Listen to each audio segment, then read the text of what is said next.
Hello everyone, welcome to the channel. आज हम पाठ्य योजना 24 डिस्कस करेंगे। जब भी हम कोई पाठ्य योजना बनाते हैं तो उसमें कुछ जनरल इन्फॉर्मेशन फिल करते हैं। जैसे कि विषय हमारा भौतिक विज्ञान है, प्रकरण आज हमने रेशा लिया है और ये क्लास 6ठी का प्रकरण है। कालांश और दिनांक हम वही डालेंगे जिस भी दिनांक में हम बच्चों को ये लेसन प्लान पढ़ा रहे हों। उसके बाद आते हैं सामान्य उद्देश्य। तो जो हमारे सामान्य उद्देश्य होते हैं वो सब्जेक्ट ओरिएंटेड होते हैं, यानी कि बच्चों को अगर हम जो हमारा सब्जेक्ट है भौतिक विज्ञान, अगर हम वो पढ़ा रहे हैं तो उसे पढ़ाने के हमारे क्या उद्देश्य होने चाहिए। तो छात्राओं में वैज्ञानिक गतिविधियों को आधार बनाकर मूल्य व दृष्टिकोणों नैतिकता का विकास करना। जब बच्चों को भौतिक विज्ञान पढ़ाएंगे तो उनकी समस्या समाधान हो पाएंगी, उनमें वैज्ञानिक ज्ञान आएगा, वो उस ज्ञान को उपयोग कर सकते हैं, अपनी योग्यताओं व क्षमताओं में विकास कर सकते हैं और भौतिक विज्ञान को सीखकर अपनी डेली लाइफ में उसे यूज़ कर सकते हैं, कुछ नया कर सकते हैं। तो ये सभी उद्देश्य हमारे सामान्य उद्देश्य में आएंगे। फिर आते हैं हमारे विशिष्ट उद्देश्य। तो जो हमारे विशिष्ट उद्देश्य होते हैं वो टॉपिक ओरिएंटेड होते हैं, यानी कि अगर हम बच्चों को टॉपिक यानी कि प्रकरण रेशा पढ़ा रहे हैं तो रेशा पढ़ाने के हमारे क्या उद्देश्य होंगे। तो पहला, छात्राएं रेशा शब्द को परिभाषित कर सकेंगी। दूसरा, छात्राएं प्राकृतिक रेशों के विषय में समझ सकेंगी। और तीसरा, छात्राएं अपने दैनिक जीवन में सिंथेटिक रेशों के बारे में अपने ज्ञान को लागू कर सकेंगी। तो ये सभी उद्देश्य जितने भी प्रकरण से रिलेटेड हैं वो सभी विशिष्ट उद्देश्य में आएंगे। फिर आती है सहायक सामग्री।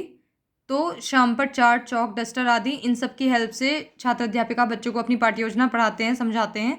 उसके बाद आएगा पूर्व ज्ञान। तो छात्राएं रेशों के विषय में सामान्य जानकारी रखती हैं। फिर हमें जो हमारा टॉपिक है उसे शुरू करने से पहले हमें कुछ प्रस्तावना प्रश्न पूछने होते हैं। तो इनकी संख्या 4 से 5 होती है और इन्हें पूछने का जो मेन एम है वो है कि बच्चों में इंटरेस्ट डेवलप करना। मान लीजिए अगर छात्र अध्यापिका क्लास में जाके सीधा टॉपिक पढ़ाना शुरू कर दे तो बच्चों को कुछ खास समझ में नहीं आएगा और ना ही कोई इंटरेस्ट आएगा। लेकिन अगर वो उनसे कुछ उनकी लाइफ से रिलेटेड क्वेश्चन पूछे और फिर उन्हें धीरे धीरे उनकी टॉपिक तक ले आए तो बच्चों को इंटरेस्ट भी आएगा और उनमें क्यूरियोसिटी भी आएगी कि आज हम क्या पढ़ने वाले हैं। तो हमें वही करना है, ऐसे ही कुछ उनसी लाइफ से रिलेटेड क्वेश्चंस पूछने हैं और उन्हें उनके टॉपिक तक लेकर आना है। तो इन्हें पूछने का भी एक जिगजैग पैटर्न होता है, ऐसा नहीं है कि हम बीच में कहीं से भी पूछ लें। तो जैसे कि जो पहला क्वेश्चन है तो जो उसका आंसर आएगा उसका आंसर ही हमें नेक्स्ट क्वेश्चन में यूज़ करना है, मतलब उसके आंसर से ही रिलेट करके हमें नेक्स्ट क्वेश्चन बनाना है। फिर जो उसका आंसर आएगा उससे रिलेट करके फिर नेक्स्ट क्वेश्चन बनाना है। तो ऐसे करते करते हम उनके टॉपिक तक उनको लेकर आ जाएंगे। तो इसे इसमें 2 कॉलम बनेंगे। तो पहला है छात्र अध्यापिका क्रियाएं और दूसरा है छात्र क्रियाएं। तो पहला है आप सर्दियों में किस तरह के कपड़े पहनते हैं, तो बच्चे बता देंगे ऊनी कपड़े। दूसरा, ऊनी कपड़े बनाने के लिए किसका प्रयोग किया जाता है, तो ऊन का। देन तीसरा, हम ऊन कहाँ से प्राप्त करते हैं, तो भेड़ों से। देन फोर्थ क्वेश्चन है भेड़ से प्राप्त ऊन से बने कुछ ऊनी कपड़ों के नाम बताइए, तो स्वेटर, शॉल आदि। फिर लास्ट क्वेश्चन है ऊन किससे बनती है, तो ये आ जाएगा संभावित उत्तर। तो जब भी संभावित उत्तर आ जाए उसका मतलब अभी से शायद बच्चे नहीं बता पाएंगे कि ऊन किससे बनती है, तो फिर बाद में छात्र अध्यापिका इसको बताएंगे। तो हम वहाँ पे लिख देते हैं संभावित उत्तर। संभावित उत्तर आने के बाद हम उद्देश्य कथन बच्चों को बता देंगे, छात्राओं आज हम रेशो के विषय में विस्तृत अध्ययन करेंगे। और हम जहाँ भी ऐसे हेडिंग लिखेंगे अपनी, जो कि हमारा प्रकरण था रेशो, उसको हम अंडरलाइन कर देंगे। फिर हमें कुछ शिक्षण बिंदु सिलेक्ट करने होते हैं। तो हमने पहला शिक्षण बिंदु लिया है रेशा। तो अपेक्षित व्यावहारिक उद्देश्य में छात्राएं ज्ञान का प्रत्यास्मरण करेंगी।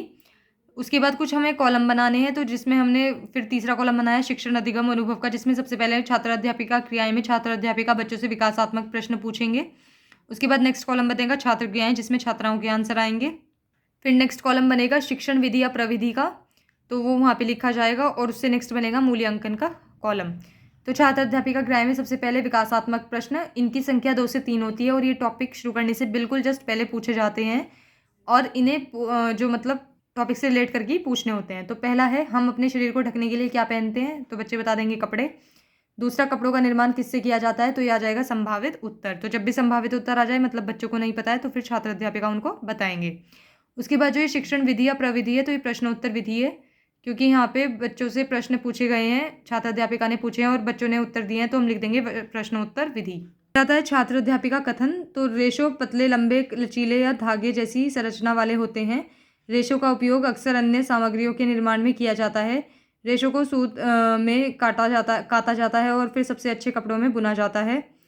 रेशे मुख्यतः 2 प्रकार के होते हैं, प्राकृतिक रेशे और कृत्रिम रेशे। मैंने यहाँ पे इतना ही लिखा है रेशो के बारे में, आप चाहें तो इसमें और कुछ इन्फॉर्मेशन ऐड कर सकते हैं। उसके बाद है छात्राएं ध्यानपूर्वक सुनेंगी तथा शामपट कार्य को अपनी उत्तर पुस्तिका में नोट करेंगी। उससे अगला हमारा जो कॉलम था वो था शिक्षण विधि या प्रविधि। तो ये व्याख्या विधि है, क्योंकि यहाँ पे अपना शिक्षण बिंदु अच्छे से समझाया गया है, तो हम लिख देंगे व्याख्या विधि। फिर आता है हमारा मूल्यांकन का कॉलम। तो मूल्यांकन हम शिक्षण बिंदु खत्म करने के बाद बिल्कुल लास्ट में पूछते हैं। तो इसे पूछने का जो मेन एम है वो है बच्चों का मूल्यांकन करना, मतलब उनका इवैल्यूएशन करना कि जो हम उन्हें समझा रहे हैं उन्हें कितना समझ में आ रहा है, उनका कितना ध्यान क्लास में, हम उनका मूल्यांकन कैसे करें। तो हम कैसे कर सकते हैं, जो भी हमने शिक्षण बिंदु पढ़ाया अगर हम उसमें से एक प्रश्न पूछ लें तो हमें पता चल जाएगा कि उनका कितना ध्यान है। तो इन प्रश्न की संख्या एक ही होती है और हर शिक्षण बिंदु के बाद में इसे पूछना है, बीच में नहीं पूछना है और शिक्षण बिंदु से ही रिलेट करके पूछना है, अलग से नहीं पूछना है। तो प्रश्न है रेशे कितने प्रकार के होते हैं। फिर लिया हमने दूसरा शिक्षण बिंदु जो कि है प्राकृतिक रेशा। तो फिर कॉलम बनेगा अपेक्षित व्यावहारिक उद्देश्य में छात्राएं ज्ञान का प्रत्यास्मरण करेंगी। उसके बाद फिर से सेम वही कॉलम जो पहले हमने बनाए हैं पहले शिक्षण बिंदु में। फिर हम दोबारा से विकासात्मक प्रश्न पूछेंगे। रेशा क्या होता है, तो रेशा पतले लंबे लचीले या धागे जैसी संरचना वाले होते हैं। दूसरा प्राकृतिक रेशा क्या है, तो यह आ जाएगा संभावित उत्तर। संभावित उत्तर आया है मतलब बच्चों को ये नहीं पता है, अब इसको छात्र अध्यापिका बताएंगे। उसके बाद जो ये शिक्षण विधि या प्रविधि यूज हुई है ये प्रश्न उत्तर विधि है, क्योंकि यहाँ पे बच्चों से प्रश्न पूछे और उन्होंने उत्तर दिए हैं तो हम लिख देंगे प्रश्न उत्तर विधि। उसके बाद छात्र अध्यापिका कथन। प्राकृतिक रेशा व तंतु होते हैं जो पौधे, जानवरों या खनिज स्रोतों से प्राप्त होते हैं। तो जो सबसे पहले प्राकृतिक रेशा है वो पहला है पशु रेशा। ये वे रेशे होते हैं जो जानवरों से प्राप्त होते हैं, उदाहरण ऊन, रेशम आदि। दूसरा पौधों के रेशे। तो ये रेशे पौधों से प्राप्त होते हैं, इन रेशों को कपड़े बनाने के लिए पौधों से प्राप्त किया जाता है, उदाहरण कपास, जूट आदि।